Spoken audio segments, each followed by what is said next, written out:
Hey everybody, 815 Sports Podcast back again tonight. We got the Sweet 16 we're going to talk about, make our picks, maybe even give a Cinderella pick. We got the opening day. We're going to talk a little bit about the Cubs and what their starting lineup might look like here in the end of March when they start their series against the Brewers. So to kick it off, we're going to talk about Michigan State versus Kansas State. I'm not shocked that Tom Izzo got this far because I saw a stat on Twitter the other day where he's been to like 15 Sweet 16s and 25 tournament appearances. So that doesn't surprise me at all, and I wouldn't want to bet against him.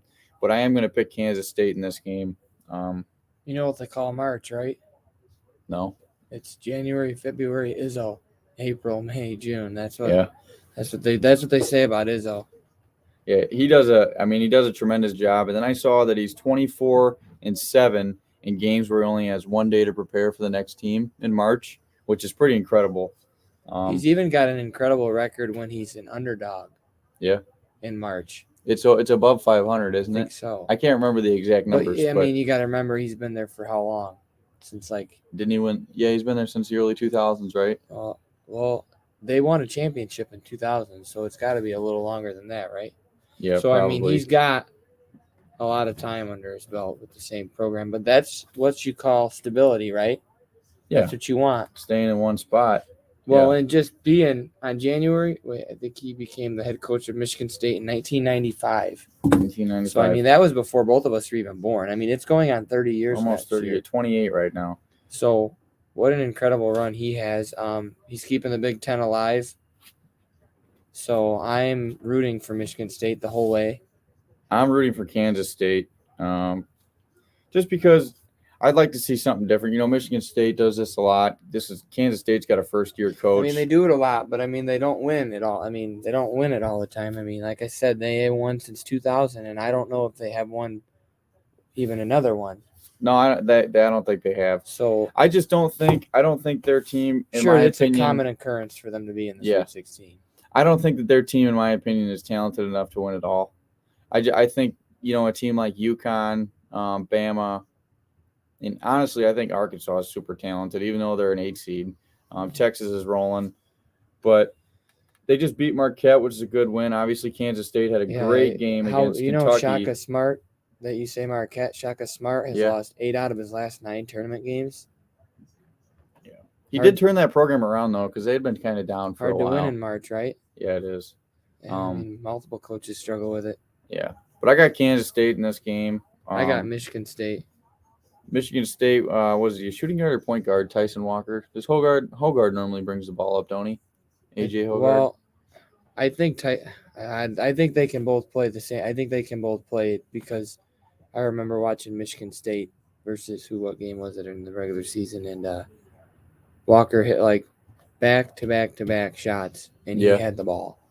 So I don't know. So either or. Yeah. But he's yet to commit a turnover in the tournament. And then Kansas State's point guard, Marquise Noel, he had 27, 9 assists and 3 steals against Kentucky. Hit that big, deep 3 almost from the logo. Keontae Johnson hit the huge step back from the right wing. They knocked out Kentucky. Yeah, right? They beat Kentucky. And Kentucky was favored in that game, even though Kansas State was a higher seed. But Kentucky was favored. But quick thing I saw last night on Instagram, Keontae Johnson's story is pretty cool. He got offered $5 million as his insurance policy to be done in college basketball. Because remember a couple of years ago, that player that collapsed and went into a coma at Florida? That was him. So he was never able to play again at Florida. So he transferred, bet on himself, and went to Kansas State. And now look at him. And now he's there's a good shot. He's definitely a first-round pick. Could be a lottery pick. But just really changed his career completely. And, he's been averaging 17.5 points, 7 rebounds, and is a 40% free three-point shooter this year. But each of these teams has taken on some good teams so far, and I think this will be a good game, as they all have been so far. But I got Kansas State. Yeah, so we switch in that one. I got Michigan State. Up next, we got Arkansas, UConn. Both these teams very, very good defensively. Arkansas has got like 3 players that very well could be lottery picks because they had a really highly touted recruiting class going into this year. They started out ranked in the top 15. Their coach, Musselman, I think he's a pretty damn good coach. and they're a pretty good team. Obviously, having knocking off Kansas. They haven't had an easy path. I mean, No. Illinois and Kansas. I mean, that's not. No, That's. I mean, those are two good teams. they've earned it. Yeah, I mean, they've earned to play in the Sweet 16. So. and now they're playing against the team that I picked to win it all in my own bracket, not the one we did together. UConn. But I picked UConn to win it all. I always kind of like UConn. I remember growing up watching them with Kemba Walker and Shabazz Napier when they won it in those. I think it was like 2011 and 2014. Yeah, they played in a 7 or 6 overtime game at Madison Square Garden. Was that against Pitt? The one where he hit the step back? Yeah, they always called it Cardiac Kemba. I think he got that name after that shot. Mm-hmm. Like I said, it should be a very good defensive team. Both of these teams are ranked 15th in KenPom. UConn's ranked 14th in defensive efficiency in the country, and Arkansas is ranked UConn's ranked 14th, and Arkansas is ranked 15th. But this is I mean, these first 2 games have been, these teams are just kind of like, even though they're not close, like seeding wise, you wouldn't think that they'd be that close, but they kind of are both similar. Yeah. Like, this is a tough game to pick. I'm going to take UConn. I think UConn's on track for the Final Four. They beat Alabama earlier on in the year, and UConn was beating everybody early on in the year, and I think they're starting to figure it out again. They got a lot of talented players on their team. So does Arkansas, but I really like UConn in this game. So I do too. UConn. I don't really like UConn in this game. Like, I think they're gonna win, but it's gonna be a good game. Both of these games are gonna be good. So you rolling with UConn? Yeah. You got Florida Atlantic versus Tennessee. I'm sure, like everybody else, we were both rooting for Fairleigh Dickinson to beat Florida Atlantic, but that's not how it happened. Jontel Davis for Florida Atlantic had a really good game. I think he had like 27 double-digit assists and like 5 steals. So he was really good in that game. They barely beat Memphis. Tennessee dominated Duke, in my opinion, but they barely beat their first-round matchup in Louisiana. But Tennessee has a really good defense. Well, that's because they're ranked number 1. Tennessee came out with a game plan versus Duke, and Duke had no answer. Tennessee is the most physical team I've ever watched in my life. They just beat the hell out of Duke, and I mean they got called for it too, but it didn't matter. They just foul, like they made you earn it, and then they made you think about coming in the post. Yeah. I don't want to say that Tennessee is going to win. Is going to just manhandle this Florida Atlantic team, but I do think they're going to win by 12 plus. I think that'd be a safe bet if I was a betting man, but I'm not anymore. I got Tennessee. I would take Tennessee. They're too good. They're really, really. I mean, they're really, really good defensively. I think Duke and Tennessee. The score at halftime was like 24-21. Mm-hmm. I mean, it was just hard to score. Obviously, Duke played good defense too. I mean, they were only down 3, but Tennessee hit a couple more shots, and their defense was too much to overcome. And it was. If you watched, we had no answer for that type of defense. Yeah, they played phenomenal defense. I wanted Duke to win that game because that's who I had in my Final Four. But, Tennessee just looked really good. They're missing one of their better players, too. Their point guard, I can't remember his name, but he got hurt at the end of the season. I remember watching him play. I just can't remember his name. And I don't know what happened to Mark Mitchell, but he didn't play either. I think it's Mark. I know his last name is Mitchell. I'm not. On Duke? Yeah, I'm blanking on his first name. I think it is Mark. But he didn't play, and he is a defensive juggernaut. So it's going to fall in for a base hit. Oh, he's going to go for 2. Ooh, Mike Trout with a double. There we go. It'd be nice if Trout was a Cub. All right. Gonzaga, UCLA. So we both took Tennessee. Another good game. What a bunch of good matchups. Yeah. This tournament's been awesome. So quick preview on this game. Gonzaga's best in offensive efficiency in the country. Drew Timme, obviously a stud. They got Malachi Smith, who played on Belleville West a few years ago when they won the state title here in Illinois. He played on Chattanooga when they, gave a really tough test to Illinois last year. Yeah. And then, they got Julian Strother, who's really good too. And then obviously UCLA and Gonzaga, they played a couple years ago when Jalen Suggs hit that, was it like a banked in three from near half court and Oh, that stepped was on the during the scoreboard. COVID year. Yeah. But this is going to be a really good game. UCLA is missing their defensive player of the year, Jalen Clark, who suffered a torn ACL in their last regular season game. But I'm going to take Gonzaga in this game. I like what they got with Drew Timme and Mark Few, and I think they're going to win Gonzaga's this game. 8th straight Sweet 16? Yeah. Now, really impressive.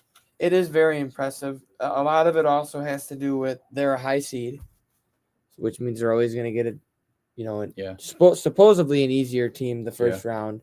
But regardless, it's incredible to get to 8 of them in a row. But with that being said, I'm taking the Bruins. Are you? Well, so we differ again.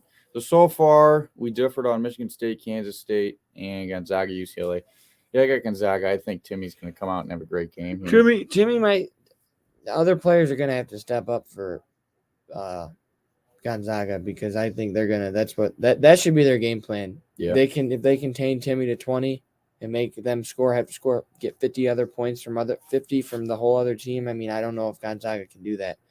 I'm sure they have this year, but we'll see if they can do it versus an elite team. That'd be a great game. That's the last game on Thursday. So those are the 4 games on Thursday. Yeah, those are the 4 games on Thursday. Up next, we got San Diego State versus Alabama. I got Alabama winning this game in a rout, to be honest with you. I think San Diego State's ranked 5th in defensive efficiency in the nation, but Bama's got the best player in the country. They got a hell of a point guard in Javon Queerly. They're the best team. I've said it all year. They're the best team in the nation. Yeah, they're good.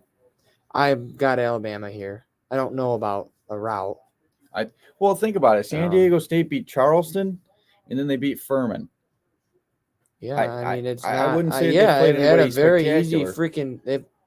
From a 5 seed, you're pretty happy with that. No, yeah, they've, I like Alabama. I've picked them to win. If I did 6 brackets, I think I picked them in 4 of them, and Duke in the other 2. Yeah. Yeah, so I think Alabama's going to win this game. I think a lot of people have Alabama as their pick to win. Up next, we got Miami versus Houston. I really didn't expect Miami to make it here. I thought it was going to be Indiana. I actually thought Houston was going to lose to Auburn, but Auburn just choked in the second half. But Houston showed great resiliency. Miami is ranked 108th in the nation in defense, so not very good. And Houston, obviously, as we know, is a great defensive team. You. But the Isaiah Wong for Miami is a great scorer, and he's carried them most of the year so far. But I just think Houston's probably going to be too much for him, and I'm going to take Houston in this game. Give me I'm taking Miami. Are you? Yeah. All right. They played Duke twice. I've watched them play Duke twice this year, and I think Duke went 1-1. They lost in Miami, and then they beat them in the ACC tournament. I'm not sure if they had to come to Cameron or not. I don't remember. But anyways, they're really good. They can score. They hit tough shots, and that's what they're gonna have to do versus Houston. They're gonna have to hit tough shots over guys. They're gonna have to hit fadeaways. They're probably not gonna get to the lane and get layups like they do a lot, but they're good enough. Miami's good enough to beat Houston. Miami's good. I think Miami's good enough to win it all. In one bracket, I got them in the Elite 8. So, I mean, one more game would be the Elite 8. But depending on who their next matchup would be, that game? Yeah, we'll get to that one in a minute. It's between Xavier and Texas. Well, I mean, yeah, they're definitely good enough to win it all. And how about the girls' team? For Miami? Miami's girls upset Indiana. Yeah. Indiana was the best team, number 1 overall seed in the tournament. And how about the men's team upsetting Indiana, who was a 4 seed? Have no idea how Indiana was a 4 seed. Just being honest with you. And the state of Florida owns Indiana right now. Yeah. I mean, that was incredible. And what was more incredible? They did it at Indiana. The girls won at Indiana in front of like 17,000 people. Yeah, it's pretty cool. pretty cool experience But for them. Miami's on the up football school, huh? Well, Right we'll now see. they're a basketball school. They need a lot of work, football. But on to Princeton and Creighton. Princeton obviously upset Arizona. Huge upset. I'm sure not many people picked that, if any. And after they beat Arizona, they handled Mizzou, in my opinion. They basically controlled the game. That's they did true. really well against them. But Creighton's just a really good team. I like what I've seen out of them. They played well on Sunday. I really Baylor. like their coach. Creighton's coach, Yeah. McDermott's dad. Yeah. He reminds me of a lot like Brad Underwood, and I just love those type of coaches. Get in your face, fire you up, stubborn, but they win. I mean, not all the time. Creighton damn near shot 50% from three in their win over Baylor, and then they're ranked 13th defensively. But I don't know. Princeton really moves the ball around on offense. They can hit threes as well. So out of all these teams, who's the sleeper? Who's the Cinderella story out of these 16? That I was going to pick? Yeah. To get to the Final Four, I think Arkansas can do it. I'm taking Creighton. Creighton? Yeah, I mean, I've got Creighton in this game. Yeah, but if they win this. I think they're good enough to go. Yeah? I mean, all the way? Far. Oh, yeah. I don't know about winning it all, but they're good enough to, get to the Final Four. Yeah. I think a lot of these teams are good enough to get there, but I just don't know if they don't know if they have enough to beat in Alabama or to beat a Texas. You have to, you just have to keep coming, and I don't know if those teams, they'll come at you in waves. Yeah. But I don't know that they can do it for a whole 40 minutes. Now, Creighton, if they win, they'll play against Alabama. With that being said, I do have Creighton winning this game. They're probably going to make it to the Elite Eight then and lose. That'd be a tough game against Alabama, but you never know. But, I've got Creighton in this one. There. Yeah, Creighton. Lastly, last game on Friday night, we got Xavier in Texas. Texas came into this tournament super hot. They beat Kansas in the Big 12 championship by 20. They might be the hottest team in the tournament. They might be. They're playing really well. They're playing against a good Xavier team who is seventh in offensive efficiency in the country and sixth in assists. They've shared the ball really well. Xavier just almost get upset too. All these teams, I can't remember. Who'd they just play? Was it Kent? It wasn't. They almost lost. Oh, it wasn't Pittsburgh. But anyways, I just don't know. After watching that game, I think Texas is going to be way too much. Are you even looking? Xavier beat Pitt. Yeah, that was the first. That was. Were you talking first round? No, that was the round of 64, wasn't it? No, this is from Sunday. From Sunday, they beat Pitt. I thought they only won by 2 or 3. Anyways, I got Texas. I got Texas. I think they're really good.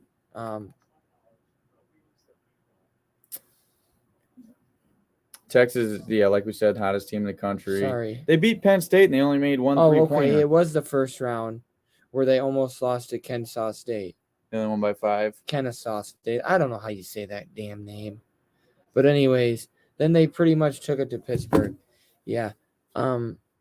Texas is what I tell you about Pittsburgh too. They won that play-in game and then they beat Iowa State.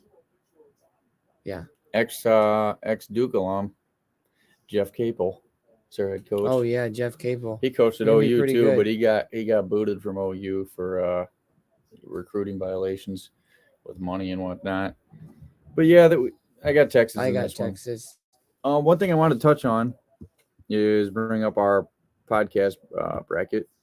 So if you guys can see the screen here, I don't know who Luke at me now 5 is, but he's in first. You got Taylor Hoskins in second. You got a lot of people, I guess, tied for second here. Where the hell are we at? We're way down here. Why is that? I let you make most of the picks. Who did we pick? I thought we picked a lot of upsets. Let me get rid of this banner so we can see it. All right, here we go. Didn't we pick a lot of upsets? Yeah, we did. So wow. Let's see. We got Matty Ice Ma4. He's tied for second. Dylan, Tristan Paul, IHSA trademark. Somebody from work here. He's tied there for second, but he's got Houston win it all. So if you look over here at their max points, I would say right here got the best shot winning with Houston and Alabama. See how they got the max points? Well, right yeah. here? If your champion lost, you ain't winning. Yeah. I mean, you're just winning now. Yeah. So we have a shot, Jake. I would doubt it, but we have a shot down here at 15. Because Alabama's still in. Yeah. But that's the updated look right now at the bracket. Thanks to everybody who joined. If you did join, try and subscribe to the channel. I hope you guys are enjoying the tournament as much as we are. I don't know if I'm enjoying it, but I like it. I think it's been fun to watch. I think it's been really good. Did you see Fairleigh Dickinson's head coach got a job at Iona after 1 year at Fairleigh Dickinson? Rick Pitino went to St. John's, 6-year deal. How about that? Yeah. How about 6-year deal? Well, I guess Coach K coached till he was 75, and Boeheim from Syracuse coached till he was 76. Roy Williams was 70 when he retired. Yeah. So 70 seems to kind of be when you get, you're thinking, obviously not for him, right? Mm-hmm. Like he just signed a 6-year contract. He's been all over the place after he left Louisville. I think he went and coached overseas. Yeah. Then he got the deal in Iona, and now he's going to St. John's. St. John's is going to be back in the tournament, and they're going to be a force to be reckoned with. Everywhere he's gone, they win. Pitino does know how to win. They won a championship in the Louisville. 90s in the 90s with Kentucky. Yeah, he won one with Louisville. I think that got vacated. Well, but I'm going to count vacated all at once. I'm going to count it. That's who won. Yeah. At the time. Yep. That year that Kevin Ware blew out his knee. Oh, that was sick. Wasn't that versus Duke? Yeah, that was versus Duke. I think Duke had Kyrie that year. He played all 6 games. Yeah. Talented, though. All right. So, lastly, we're going to touch here in the Cubs opening day series versus the Brewers. Jake, what's your prediction for the starters? I got the different positions up here. So I'll go. I guess you can go first, and I'll tell you who's going to start. Yeah. Oh, geez. Well, who do you got pitching first game at least? Well, Marcus Stroman, right? Yeah, but that's what I thought too. Did you realize the Cubs have 1, 2, 3, 4, 5 Gold Gloves in their lineup if Stroman's on the mound? I didn't know that. I didn't know Barnhart was a Gold Glove. I don't think Barnhart's going to start. No, you think it's going to be Gomes? I don't know. I think Stroman starts. Yeah. Who you got at first? Hosmer or Bellinger? I would Hosmer, right? So you can start Belly in the outfield because Suzuki's probably not going to start. Was he hurt? Well, he said he was throwing he was throwing today and he was moving around, but I don't think he's going to start. I don't know. I don't think he's out for like the first 2 months. Mm-hmm. I just don't think he's going to start. Like he might be a couple weeks, might be like mid-April. So that's why I think Hosmer is going to start at first and Bellinger would be in right or left. So you think Morel's going to get a start opening day? At third, even though he's been struggling. You got him at third? I guess he did play some in the infield last year. I'm just here on ESPN, they got him listed as an outfielder. I think Nico at second, obviously, and Dansby at short, Hosmer at first, and then I'd put Bellinger in center. I'd put Happen left. Happen left. I mean, he can play right, but he's left. So then who you got in right? If you got Morel at third, then you got Wisdom playing in the outfield? No. Or are you gonna switch that? I'm gonna put I would start Wisdom at third. I'm not having him in the outfield. Okay, so you got Wisdom at third, and then do you have Morel in the outfield? I would have Morel in right for now until you find out with Suzuki. Yeah. Now, what about Mancini? Is he just gonna be the DH, or does he play like infield? I thought Mancini doesn't he play some first base? Yeah. They can. I don't know. They're only projected 2 more wins from what they had that's not right. 76 wins. Not right. I don't know. How do you go out and you go get Trey Mancini, you go get Dansby Swanson, you get Cody Bellinger. I mean, Barnhart's not great, but I mean, he might win you a couple games because of how he calls games behind the plate. You know what I mean? Like, people don't look at stuff like that. But if he's good behind the plate and can call good games, that is well looked at, obviously, by teams because he's still playing, right? Yeah. Now, do you think any of the guys are going to come up this year, like maybe Brennan Davis or Pete Crow Armstrong? I think if the Cubs are really bad, like Pete Crow Armstrong and Brendan Davis could be starting like In August?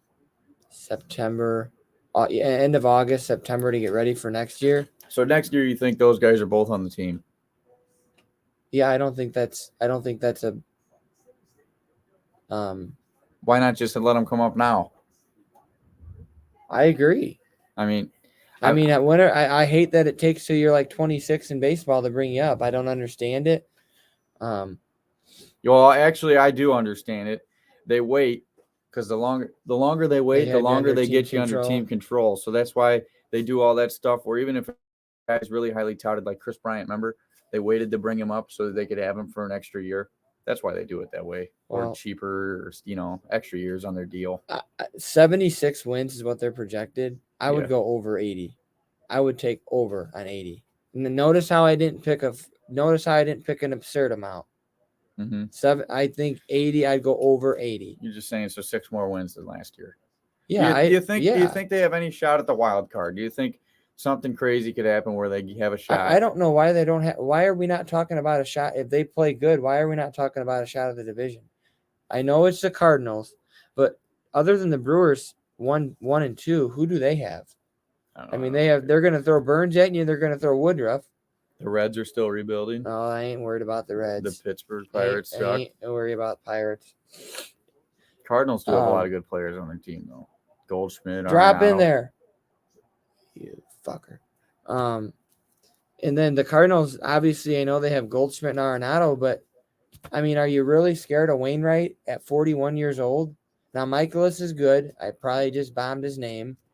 Michaelis can be good, but I don't think the Cubs pitching is that great. No, I've said that for weeks. I've said it for months when I talk about. We don't have very good starters. You have Stroman, and you have Talion, but a lot of guys Hendricks. said they'd be like a third. He'd be a third or fourth. That's fine. Then is Hendricks? Hendricks is probably his last year. I thought I seen something like he was. Obviously, you can tell we're not really. We still need to get into the baseball mode. Are you going to opening day? No. I don't know. I wouldn't mind going. I don't know. It doesn't say that he's hurt. Who are we missing? I don't know. I got all the pictures right here. Alzolay. Well, Keegan Thompson and Justin Steele are going to be your 4 or 5 probably. So you have Stroman, and then who's your Talion?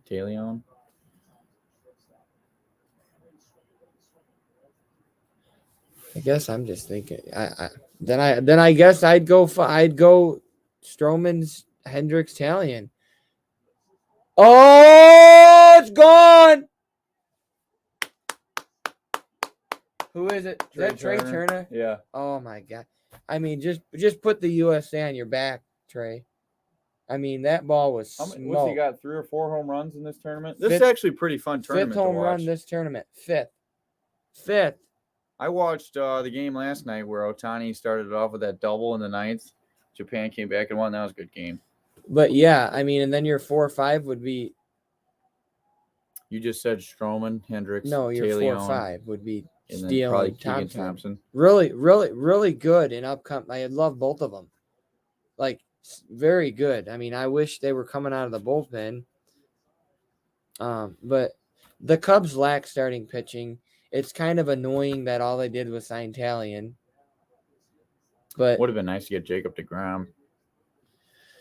Because if they would have got one more guy, I would have felt way more comfortable than I do now. I think they're really talented in the field. And I worry about the bats. I'm not so worried about the bats. I think they have a lot of contact hitters. Well, all right. So this is from last year. You got Nico Horner was the best hitter on the Cubs with 281 average. Patrick Wisdom had 25 home runs. Happ had 72 RBIs. Happ did miss some time last year. He probably had more. And Happ had 155 hits. So Happ's gotten a lot better at the plate. I remember a few years ago when Cubs are going to have to figure out what they want to do with him. I'd re-sign him. He's like 27 years old, 28. I mean, I'd re-sign him But for a lot a of couple people they're years. saying it is only 1 year. So He's 28. I'd this is re-sign his him. make or break year, I think, for him. Yeah. I don't know. Maybe we get Ohtani next year. That'd be They awesome. need to go all in on him. Why not? But I do think we win this series against the Brewers. I think we I take this think the series. Cubs are definitely more talented in the field and even at the plate than the Brewers. Yeah. I can't even name to you. Do they like Lorenzo Cain? Is he? He's older I don't than think he's still on their team. He's washed. They still got Yelich, but he hasn't been shit. Okay, well Christian He hasn't Yelich been is shit just. in years. I mean, you can say the same for Cody Bellinger about Christian Yelich, right? What's happened to both these guys? I mean, Yelich might be a little bit more top tier than Bellinger, but Bellinger has been there. Yeah. So, who else? I mean, I'm trying to name the Brewers. I don't know. Let me check out their Adams. team. I think maybe Adams.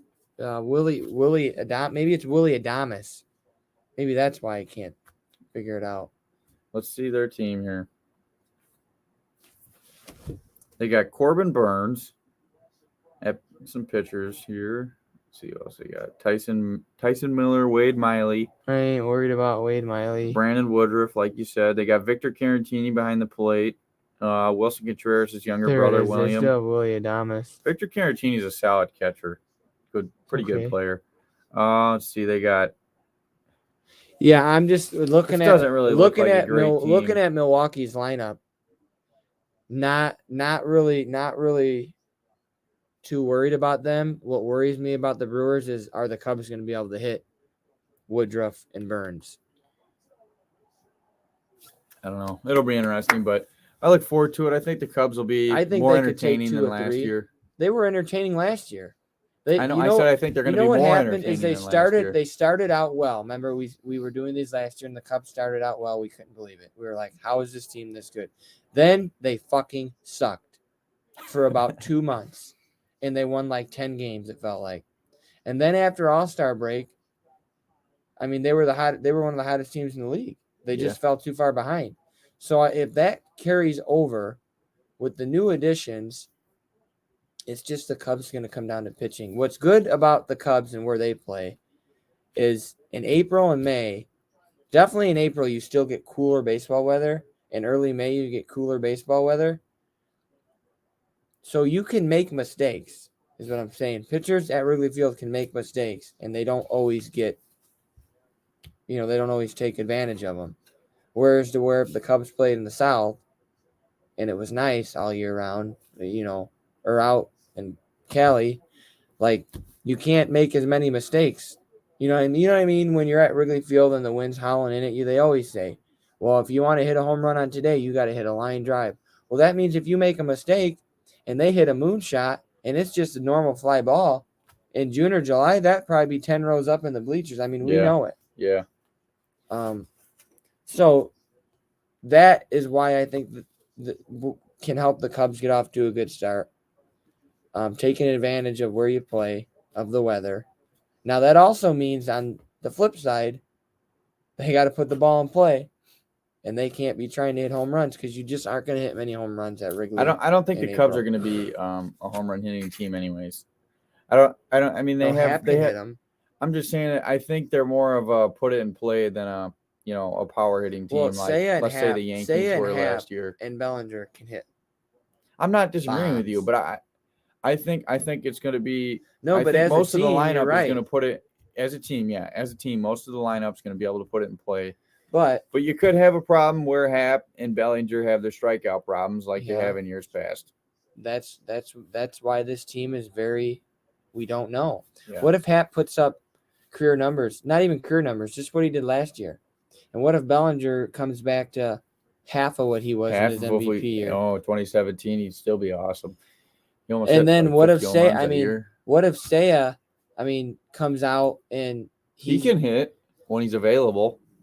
Like, I don't know. I think this team has the pieces. Now we need to see him put it together. Yeah. They don't have the pieces to win a World Series. I did not mean that. They get hot, who knows?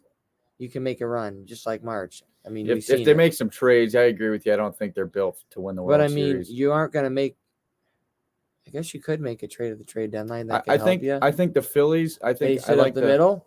I Tim like Anderson, he sucks, but he's gonna help us win here. I think I like the Phillies to have another great year. So Obviously, they added where are Trey you Turner. projecting? What are you saying? 76? Well, no, honestly, I think the Cubs will get 85 wins this year. Well, that's almost 500. I think they're going to get 85 wins. That's almost more than I said. Yeah. I don't know. I just like to be optimistic. The same way I'm optimistic about Jordan Love and the Packers in Oklahoma, I guess, as me and you were talking the other night about me being biased, which I am at times, but I'm just optimistic. So am I, but it's nothing's happened yet, so I have a right to be optimistic. So that's all I've got for today. Jake, you got anything else well, that you want to touch on? The Chicago Bulls are hot at the right time. They've won 3 of their last 4. Kind of shocking, but I think they're 8-4 since the All-Star break, and they just finally beat Embiid. Double OT last night. They're the 10 seed, but yeah, but if we play the Bucks, we're just gonna lose the first round anyways. Okay, but get there. Let's lose. Yeah, but this team should be in the mid 40s for wins. Oh, it's gonna stay in the ballpark. Fuck. So here's what this play-in tournament kind of confusing to me. So 7 plays a 10, 8 plays a 9. No, 7 plays 8, 9 plays 10. I looked it up today. Oh, really? Look it up. I thought the 7 played the 10. So, and all 3 of the games are at. So the 7 hosts the 3 games if they go 3, and the 9 would host the 3 games if it goes 3. And then the winners of those 2 move on and get the 7-8 seed, where then your 1 would play 8, 2 would play 7. Now what the fuck was I looking at? Well, no, not yet. You haven't. The 7th, yeah, you're right. The 7th and 8th seeds play each other. Okay. With the winner getting the 7th seed, and then whoever wins the 9-10 matchup. So then your 1 would play 8, 2 would play 7, so on and so forth. I just don't. Can you pull up the NBA standings? Yep. I don't think that we. So, I mean, Indiana's just collapsed. I mean, worse. Indiana and the Wizards have collapsed worse than the Bulls. So look at the Bulls. They're a half a game back from the 9 seed. From the Raptors. Which, to be completely, I don't know who you want to play out of those teams. Well, you don't want to play any of the top 3 seeds. Well, we're going to be playing a top 3 seed if we win. So, but what I'm trying to get to you as, I think it's possible the Nets continue to slide and the Bulls jump the Raptors and jump the Hawks. I don't know if they can catch the Heat or the Nets. That's the only problem. But So what do you have them finishing as, a 7 or an 8? If they win the play-in, I think they're going to be the 8 seed, and which means they're going to play the Heat or the Nets, which would be a phenomenal matchup for the Bulls. And then they'll end up playing the Bucks if they win. If they win the play-in, they'll play the Bucks, which will be the same thing that happened last year, and Giannis will dog walk us. Yes. Well, let's see. So they're. Let me pull up the Bulls. Yeah, Let me pull up the Bulls. What, their schedule? Yeah. Well, because there's only like there's probably, 8 to 10 games left. I bet you there's like 13 or 14. Well, they've played over 70 games so far. 1, 2, 3, 4, 5, 6, 7, 8, 9, 10, 11. Yeah, we were both wrong. 11. 8, 10. They got the Sixers again tomorrow, and then they got the Blazers, who basically they might shut down Damian Lillard. So if you can't beat the Blazers, then you got a problem, especially without Lillard. Then you got the Lakers without LeBron. I think the Lakers are a joke, in my opinion. Fuck! Holy shit, that went in the upper deck. Who hit that? Oh, no. I don't know how to pronounce his name, but he just went upper deck. But anyways, I think we're gonna lose tomorrow to the Sixers. I don't think we're gonna beat the Sixers when we play them back to back. Are they gonna play Joel Embiid, or is he gonna rest because it's not a back to back though? I understand that, but what do they call it when they rest players nowadays? I don't know. What's the term? They always Soft. use it. Soft, yeah, but there's a term. What's it called? General. Anyways, I'm just telling you. Load management. Yes, I'm just telling you that something happened to Embiid yesterday where he went back to the locker room for like the last 2 minutes of the third quarter and the first 3 minutes of the fourth quarter. Now he did come back in and play, so I don't know what that was, but so then you come home and you got the Hornets to That should end be a win. March, Grizzlies without Ja at home. No, Ja's coming back this week. Fuck. So I'm looking at the schedule here. I see It's one, not tough. two, I mean, it's not 3, brutal. 4, 5 potentially. Atlanta at I- home. I Pistons see. at home. I see 6. I see 6 should be wins, and then the other 5 games are going to be tough. Well, the Bucks. I'm just gonna. The Bucks, the Mavs with Kyrie and Luka, and the Grizzlies.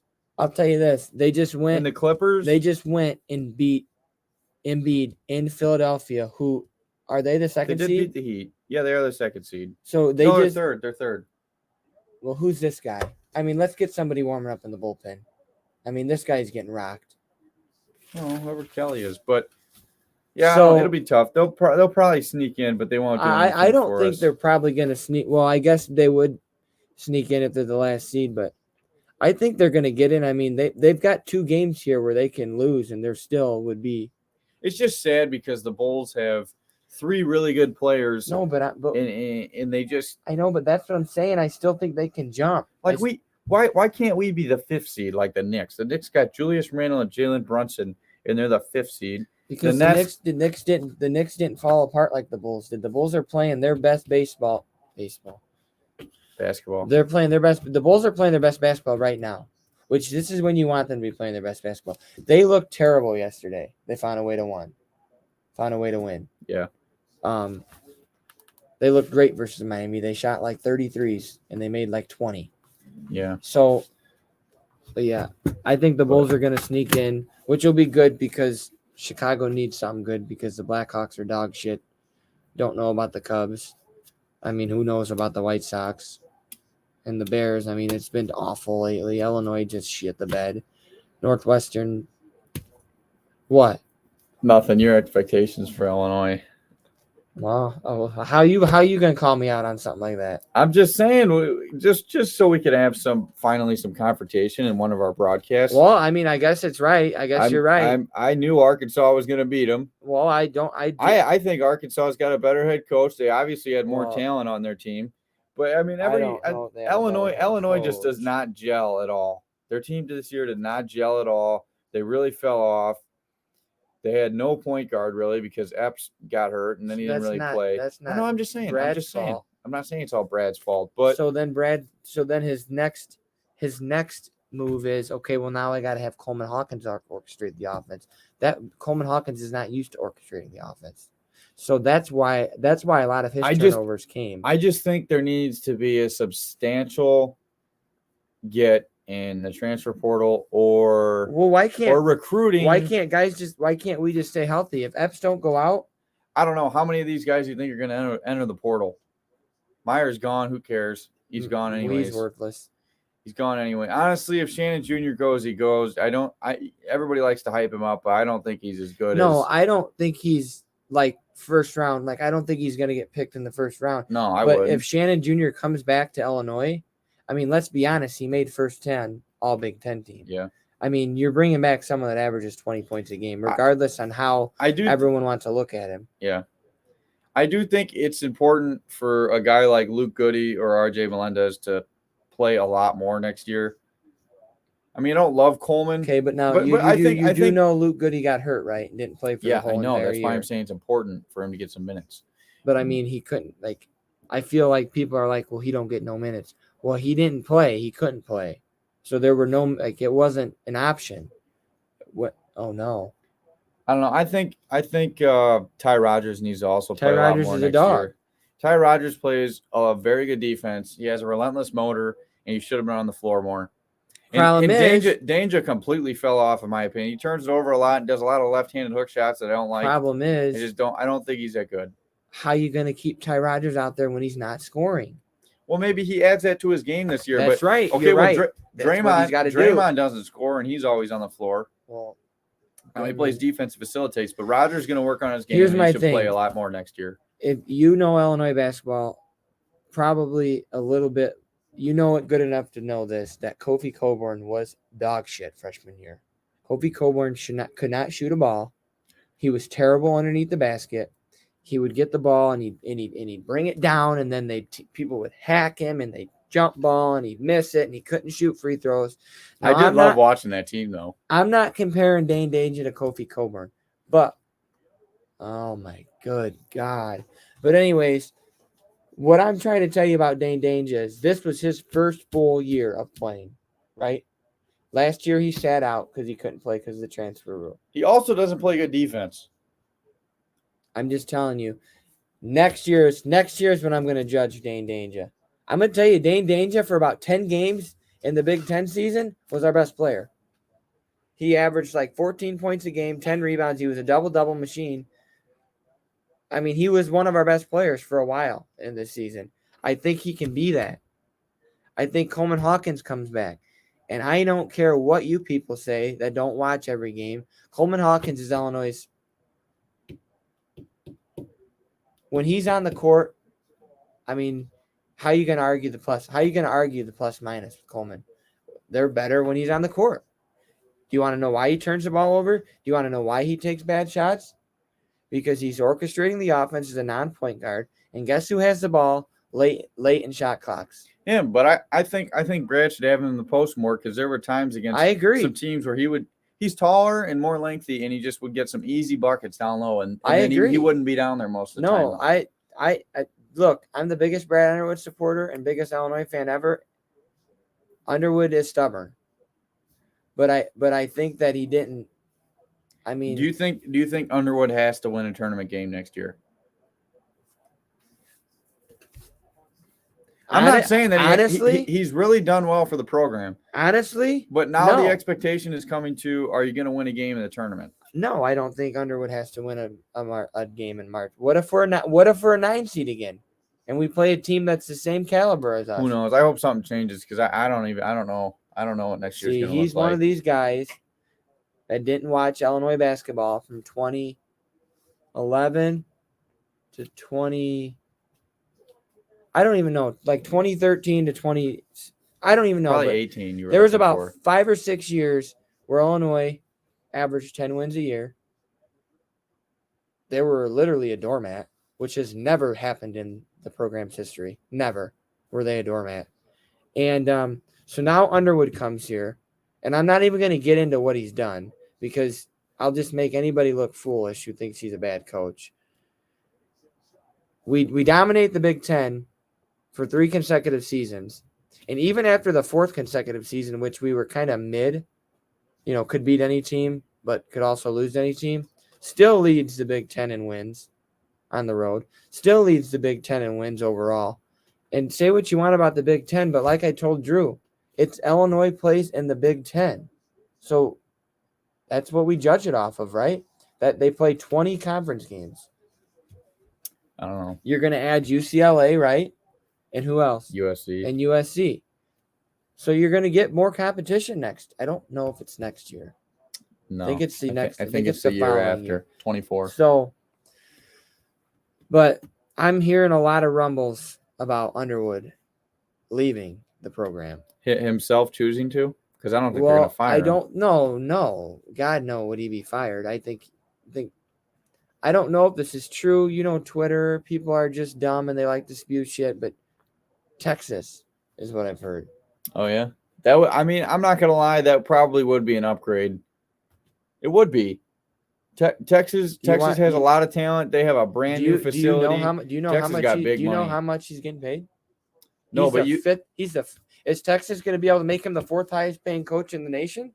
That's a dumb question. You don't think Texas has the money to pay somebody? Are they going to pay Brad Underwood that? This isn't John Calipari, Cole.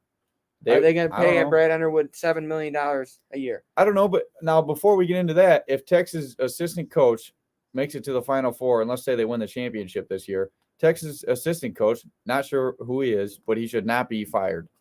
Or not fired, but he shouldn't be let go. He should be the head coach, in my opinion. I agree. If he leads them to the champ, and then Ole Miss hired Chris Beard anyways, so Chris Beard still has a job. That's why I don't think Underwood's going to Texas. I don't know where this came from. I don't know why he would want to.